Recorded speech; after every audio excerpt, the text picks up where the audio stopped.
a psalm that just tugs at my heart. Psalms 42. I love the opening of it. It talks about, as a hart panteth after the water brook, so panteth my soul after thee. And I talked about yesterday the verse number 9, where he says, I go to my rock, which is God. But he says, God, why is it seems that you have abandoned me? Why is it that my soul is cast down? And I pointed out yesterday that this is, to me, a spiritual quest.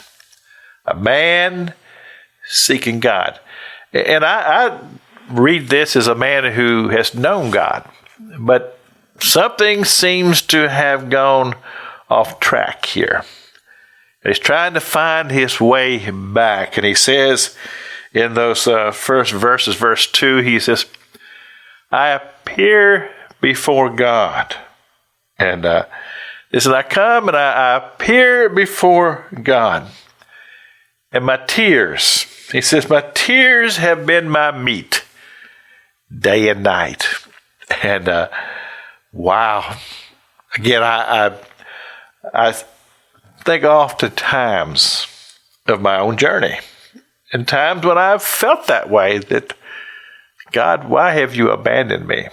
And why is my soul cast down? Why am I disquieted within me? And then I go to God and I'm just brokenhearted and my tears.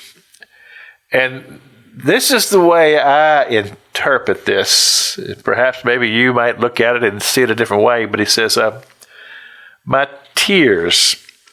He says, my tears say, where is thy God?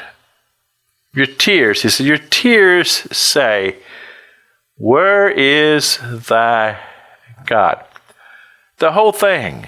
The broken heart, the contrite spirit, the feeling of hopelessness, despair, all of those feelings that comes into the heart of man, says, where is thy God? Now, everybody who's ever walked this walk of faith can go back and look at their path from the beginning. And how it is that when a person first comes to Christ, they're just so excited. And they feel euphoria that's just bubbling up within them. They're just on top of the world. And most of the time, they think that's the way it's always going to be. But the truth of the matter is that it's like the song that I heard back in the 70s. He says, I never promised you a rose garden. And the truth is it's not going to always be a rose garden. And if for no other reason than the fact that God is going to sometimes allow us to go through some times of testing, to allow us to have to learn how to grow and to mature and to become faithful. And it's a part of the process. And yes, it can be very painful. But the end result is strength and growth and maturity.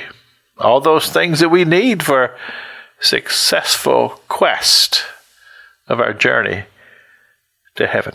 This is Pastor Jack King with the gospel on the radio broadcast.